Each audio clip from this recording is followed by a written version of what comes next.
Thanks, Hendrik. I will share the code also later. We can take the attendance as well. Okay, today's topic is pretty interesting, and it talks about the importance of the luxury brand, right? So, one side we keep saying that the luxury brand is expensive, it is talking about the brand, it has a brand identity, it is revealing the type of personality you are, right? So, one side we talk about it, on the other side, in the commercial area, what happens? Which is a very common thing, right? The most important thing is people try to counterfeit. What do you mean by counterfeit? Any idea? What is counterfeit? Counterfeit is basically a very good imitation of anything. It can be money, it can be as well luxury brand, or even a hotel property or something like that. Very good. Right. Thanks for the answer, Henrik. Yes, I like the word that you used, a very good imitation or a very good copy of a original one, right? So that is one major issue that anyone or any brand faces, right? If one particular brand comes and gives a tagline or makes an ad, next day itself, overnight, things copy, right? And people copy the taglines, people copy the brand images, people copy the ads, people copy the storyboards. So there's a lot of things that is copied, right? One way that all this is eradicated or it's controlled is by getting a copyright just for your ads or for your products or for your product design or for your customers itself, and then you keep educating your customers on the original product and the value of the original product, right? Okay, so let's just look into the legal aspects. So how do you defend your brand? That is what we're going to look at in today's topic. All right, how do you defend a brand? This is what I said, you need to protect your brand. How do you protect your brand? You need to register your brand first of all. How do you register your brand? You need to keep renewing your registration so that the timeline is there and your brand is completely protected. And how do you fight counterfeit activities? This is something that you really have to be thinking about, right? So this is what we're going to look into it. But sometimes there are a lot of black markets, right? And you really cannot control it. And there's a big target audience for the black market itself, right? So some brands can typically say that, hey, why, if I'm having a black market audience, why is it not good for me? The brand is popular, the brand gets, the brand image gets improved, right? It starts spreading everywhere, but still the original brands do not prefer it. All right, so this is something that I've given. I want you all to go and read about Tiffany and Co. Provide your suggestion and recommendation how Tiffany and Co can overcome counterfeit issue in their brand. I want you to go and look for it on the internet, but just leave this. I'll come back and let you all know. All right. So when you talk about the brand protection, first thing is brand registration, right? Even if you see any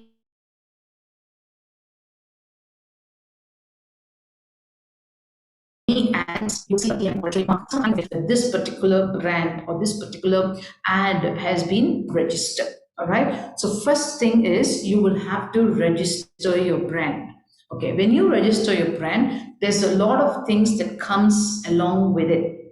So when you talk about registration, you also need to think about what are the other product lines that comes with your brand itself. So when you talk about one particular product, okay, you're talking about watches, you're talking about brand bags, you're talking about shoes, you're talking about belts, you're talking about perfume, you're talking about cufflinks, watches. So we do not know whether it's going to be a luxury collection or it's going to be an accessory, or if it's going to be particularly for the women crowd or the men crowd or for children, right? So how do you going to brand it and what are the categories?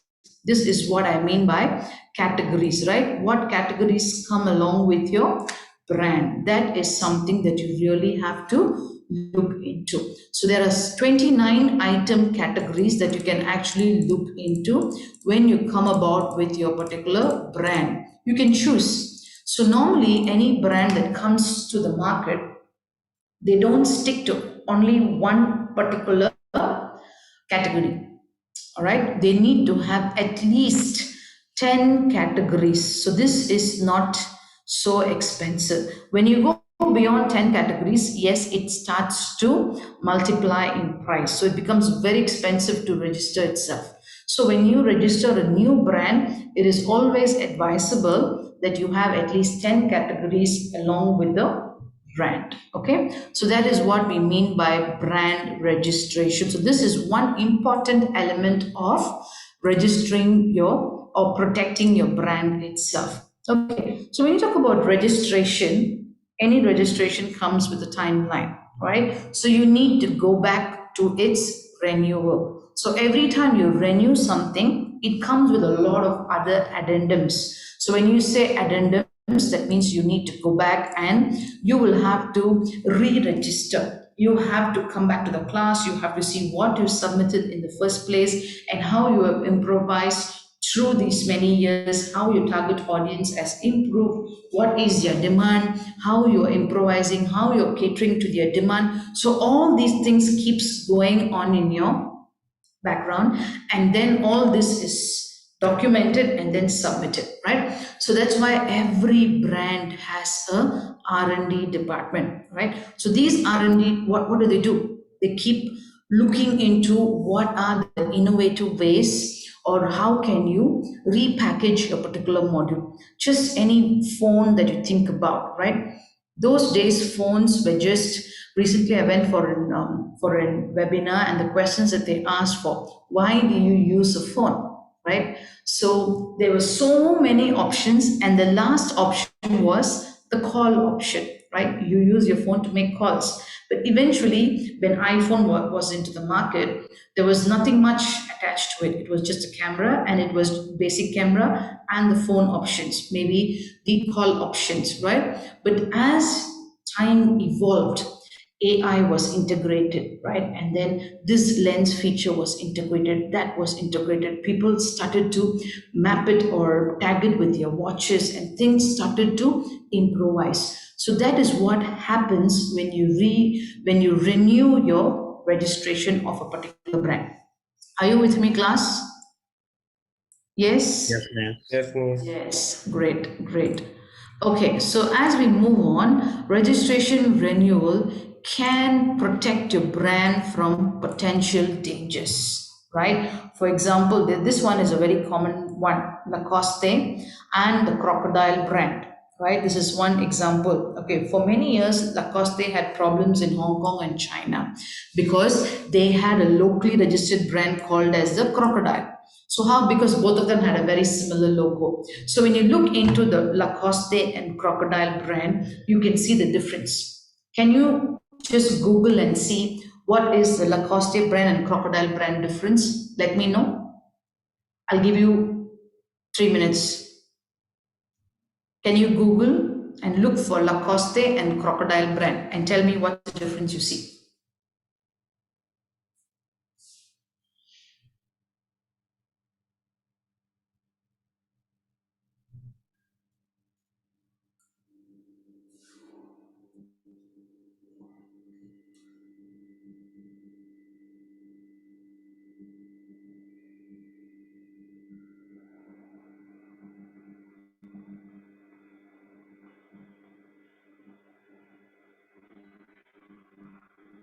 Did you see, guys?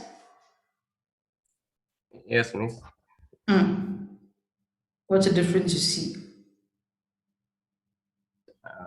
I could say the direction of the head. Pardon?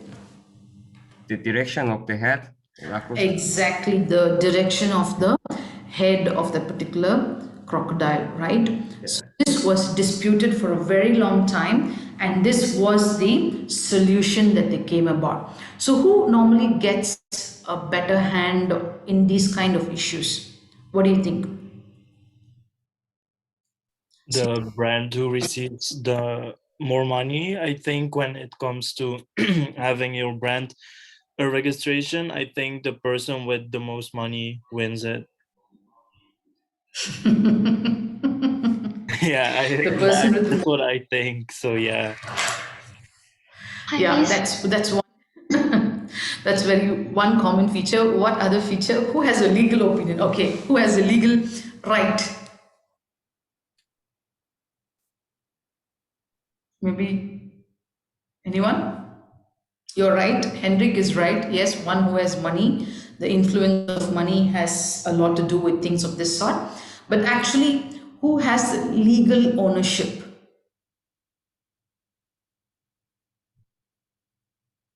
Any thoughts?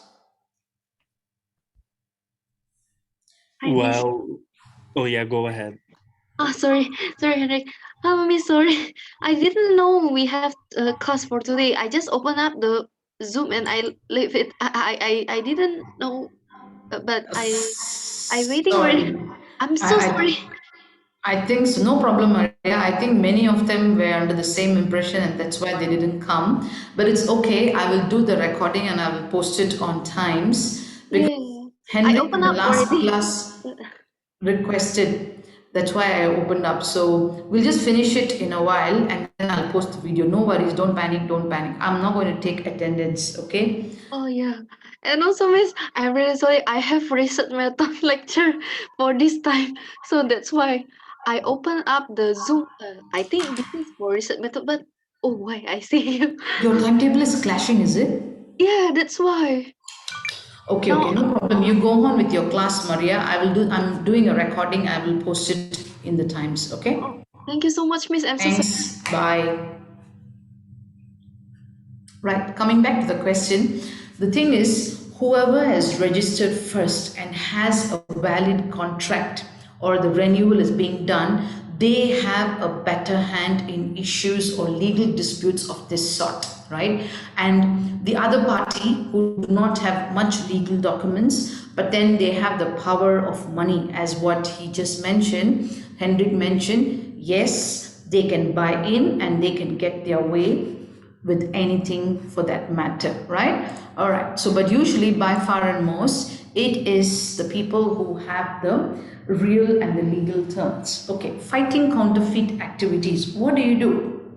Sometimes you really cannot identify what's the difference, right? Because there's so many counterfeit products in the market, so it is very very relevant to the industry. But when you talk about counterfeit, you don't have much in the hospitality industry in terms of copying the brand logo and all. You don't have that. But what happens is the policies, your SOPs, your the way you treat customers, the systems, the loyalty programs, the discounts that you offer, all these can start to be copied, right? So you really cannot claim that as a counterfeit activity. But the counterfeit activity is basically for the luxury brands, right? It comes with the accessories and these are the brands that has the counterfeit products. So what do you do? So one side, you as the owner of the brand should be constantly educating your target audience. You should constantly keep telling them this is how the brand is, right? What is the feature of your brand, how it operates, how it feels when you use a particular brand, right? So that is very very important. So a constant communication with your target audience and making yourself visible in the market will always eradicate these counterfeit activities. But again, some companies, as I told you before, they're very happy with the counterfeit products because they know that they are doing free marketing for them, correct? But again, uniqueness allows for exploitation of the dream factor, inspiring consumers to dream of objects that are not necessary for daily living. So this is what is your brand's identity itself, right? It's unique, correct? And it's a dream factor. So it's something that you really cannot counterfeit. So how do you exploit that? How do you go and market that? That is something that you will have to keep looking in, fighting your counterfeit products. So, what to do to prevent? Some people say do nothing. You really cannot do anything. A large percentage of people say this because it's difficult to follow up. It's difficult to catch up with things, right? It's difficult to go and file lawsuits and then go against people. It's waste of time. It's waste of money. It's waste of manpower. So what do is you simply do nothing about it. But on the other hand, you keep on educating your consumers, your guests, on the authenticity of your product. And this is how you will actually fight it in a very, very strong and a legal manner. All right. So this is something I've given you two articles. You can go back and read it later. So this is how you will have to be educating your customers. And what to do to prevent counterfeiting? You stop. How do you stop? Sometimes if it goes over and beyond, right? For example, there are some online marketing channels and online platforms that sells counterfeit products of good brands, luxury brands like Chanel and whatever brands that we're talking about, right? They actually sell counterfeit products. So what happens? You will have to report it in the right channel and then stop it. Put a stop to that particular thing and make noise about it. That means you must tell people and the entire world that you have actually found that this company is counterfeiting your product and you have put a stop to it. All right, excuse me.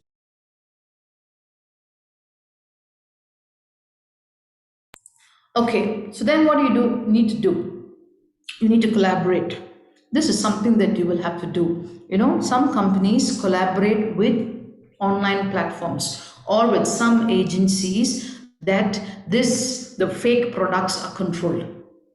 Especially if you look at this, see, to prevent the brand Coach, they signed a memorandum MOU with Taobao company online platform to stop or eradicate the sale of Coach products on their Chinese websites. Sometimes it's very easy to track it down, but sometimes it becomes very, very crucial and difficult to track it down. So what do? So this is where you get the support of third parties, right? And you engage agencies or you sign up with a contract with these agencies for them to support you and to control these kind of fake products. So this is something that you can do. And the third thing is L'Oreal won a case in the courts against the European Union, against the online seller eBay. So these are all good examples that has been done in fighting the counterfeit products. Right? So this is something that you could eventually do. And what else can you do? You can also do like formal programs addressing counterfeiting. So you need to have programs or webinars or road shows talking about and educating your people and the government that this is a problem and you are addressing it, that you're addressing the counterfeit products. So they take professional advice and they sue external counsel to possibly enter into federal court litigations. So all these are counterfeit, you're addressing the counterfeit products, but in a very formal manner, right? And you manage your database of customers and you know that how to tackle this issue and how you can bring a full stop to it, right? So that means constant communication with your customers is very, very crucial and important. Continue innovating, differentiating, upgrading while focusing on service. This is something that you cannot stop. If you call yourself a luxury brand, you cannot stop innovating, you cannot stop differentiating, you cannot stop upgrading or evolving, right? You need to come up with new things, right? Recently, a couple of years ago when Starwood was not doing very well, what did they do? They merged with Marriott International. When they merged with Marriott International, they suddenly became the world's largest hotel brand, right? So that is something that you really have to be thinking about. You have to differentiate, you have to innovate, you have to upgrade, right? So you cannot sit there and say, okay, this is my line of products and this is my product line. I'm not going to do anything. I know my customers are going to come back to me. No, that is not a call for a luxury brand management.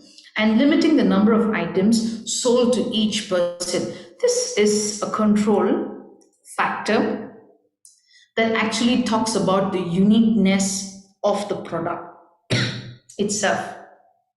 Okay, so this is actually telling that you're controlling the production, right?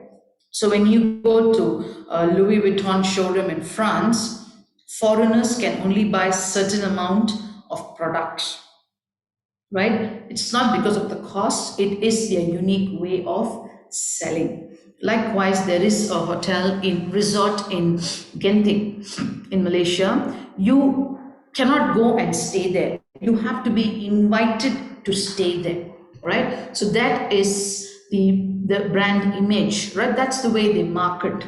So that is what we talk about luxury brand management. And then price discrimination for higher profits is also very, very important. How do you manage your prices based on the particular country's currency and the exchange rates? Concentrate on few brands to keep tight control on the portfolio. This is very, very important, right? So when you say you're strictly fighting the counterfeit, that means you need to control your array of products. You cannot have a lot of brands under your brand, or you cannot have a lot of categories, because you're losing time and energy in fighting against each of these products. So you need to concentrate on few brands. Yes, you have a lot of brands under your category or under your brand name, and then you are only concentrating on certain categories. Okay, and then you control that and the way it's moving around the market. How do you channel your marketing distribution? How do you control that? All that is strictly controlled. Next is conduct global campaign against counterfeiting. So this is something that you have to do periodically. You need to have a calendar for it, and you need to do it periodically, month January, and then in a couple of months, then in a couple of months, and then you don't stop there. You start talking about it, you make noise about it, you publish about it, right? You make big create you create a lot of things because of it, right? So this global campaign is also something very similar to the formal program addressing counterfeiting. So these two is very, very linked, right? So whatever you do here, this is a formal program, it's a formal program that is liaising with governments. You do the same thing here. You talk about it here, right? You either make videos, you either make channels, YouTube videos or reels or whatnot, and you are fighting against it.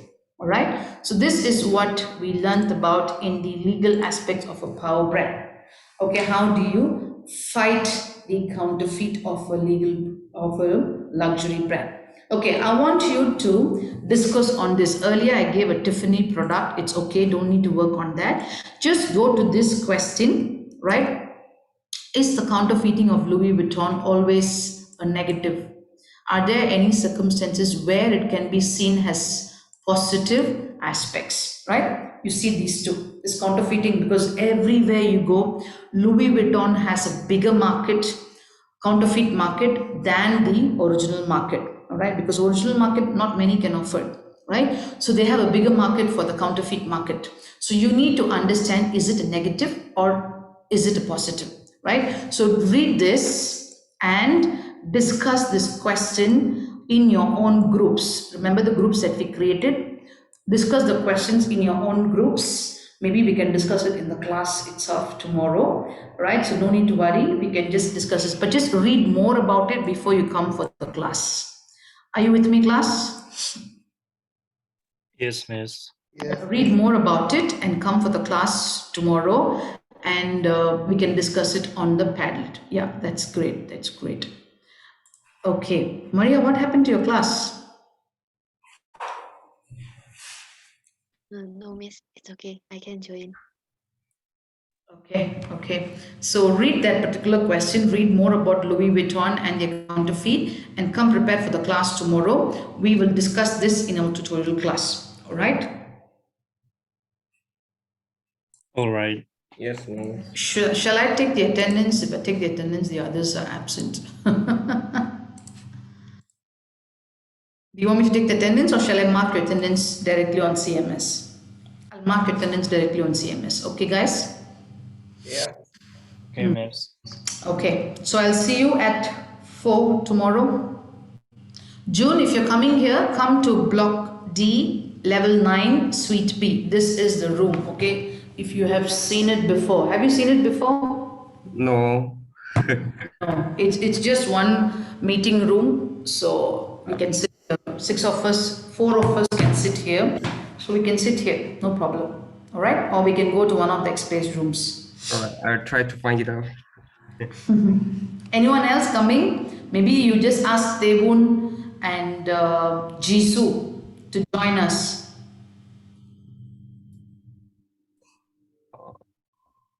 Not Okay. sure. All right, guys. Thank you then. See you all tomorrow.